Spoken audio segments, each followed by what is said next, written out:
Untuk ucap sebagai pembahas terakhir hari ini, saya akan sentuh butiran 00503, program mekanisasi dan otomasi komoditi. Jadi soalan simple je, saya minta Menteri menjelaskan bagaimana program tersebut akan dilaksanakan, kerana nampaknya program ini adalah satu program yang baru. Jadi bagaimana kementerian akan membahagikan wang sejumlah 30 juta ringgit ini antara pelbagai bidang komoditi, dan sama ada bidang sawit akan menerima lebih banyak, memandangkan bidang sawit kita memang menghasilkan lebih banyak income kepada negara, tetapi tidak dapat mekanisasi yang moden untuk proses penuaian, kerana kita tahu sawit ini penting untuk pendapatan negara kita, tetapi kita masih menggunakan teknologi yang lama, masih yang manual untuk penuaian.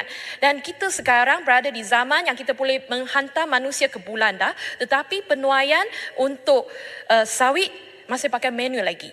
Seperti apa yang ahli parlimen seperti tadi pun ada banyak sebut. Jadi saya minta kementerian ambil perhatian dan juga memberi lebih banyak peruntukan dari sebahagian 30 juta ringgit ini kepada bidang sawit. Dan sangat penting juga bagaimana kementerian akan meneliti keberhasilan program ini. Sama ada program ini adalah program untuk 1 tahun sahaja ataupun akan dilangsungkan tahun depan.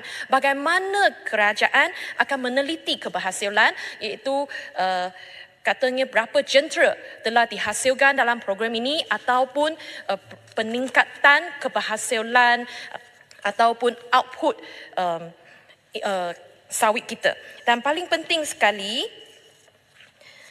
saya ingin sentuh sikit MPOB juga. MPOB juga kutip ses setiap tahun dari pengusaha ladang sawit, tetapi lebih banyak peruntukan tu dibelanja untuk kajian biologi, untuk tambah baik peniaga dan sebagainya. Tapi apa yang kita memandang, kita lihat sekarang dalam bidang sawit, yang paling penting sebenarnya adalah teknologi penuaian. Jadi saya menyeru Timbalan Perdana Menteri, kalau boleh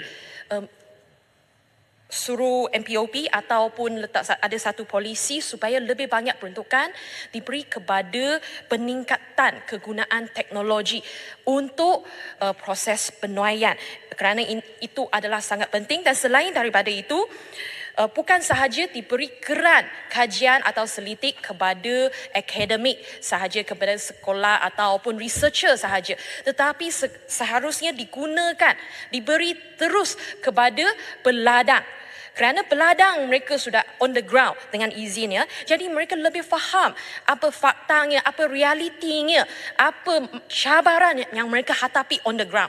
Jadi sebenarnya lebih elok kerajaan bagi geran terus kepada mereka yang telah buat kerja, dan mereka tahu apa jentera yang boleh naik taraf, apa jentera yang boleh guna AI, dan bagaimana mereka boleh modify. Ataupun saya cadangkanlah 50% diberikan kepada untuk menggalakkan beladang-beladang sawit, tak kira mereka syarikat besar ke ataupun syarikat kecil, untuk kegunaan teknologi. Jadi dengan ini saya mohon Peras nak celah. Okey. Terima kasih Keluan. Boleh saya juga bawa satu masalah pengusaha-pengusaha kelapa sawit, kerana dikatakan pihak MPOB kadang-kadang menggunakan undang-undang bukan dengan maksud yang hendak dicapai undang-undang, tapi menggunakan undang-undang untuk menzalimi pengusaha-pengusaha. Saya bagi satu contoh di mana saya mempunyai pengalaman sendiri dan saya juga menjadi mangsa to declare my interest. Kerana MPOB memerlukan pengusaha-pengusaha kelapa sawit untuk memberikan data-data pengeluaran FFB setiap bulan. Ini satu tugas yang pengusaha-pengusaha beri kerjasama kepada kerajaan. Tetapi dalam satu kes di mana terlewat 3 hari saja, mesti dikemukakan pada 7 hari bulan setiap bulan, tapi telah terlewat dia kemukakan pada 10 hari bulan. Ini berlaku 1 tahun yang lepas. Sekarang dia nak didenda, nak dikompaun. Ini sikap pegawai tak betul.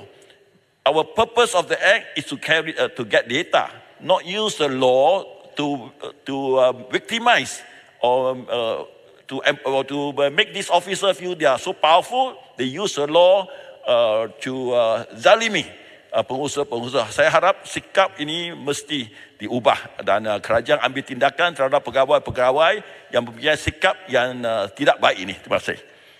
Terima kasih Peras, mungkin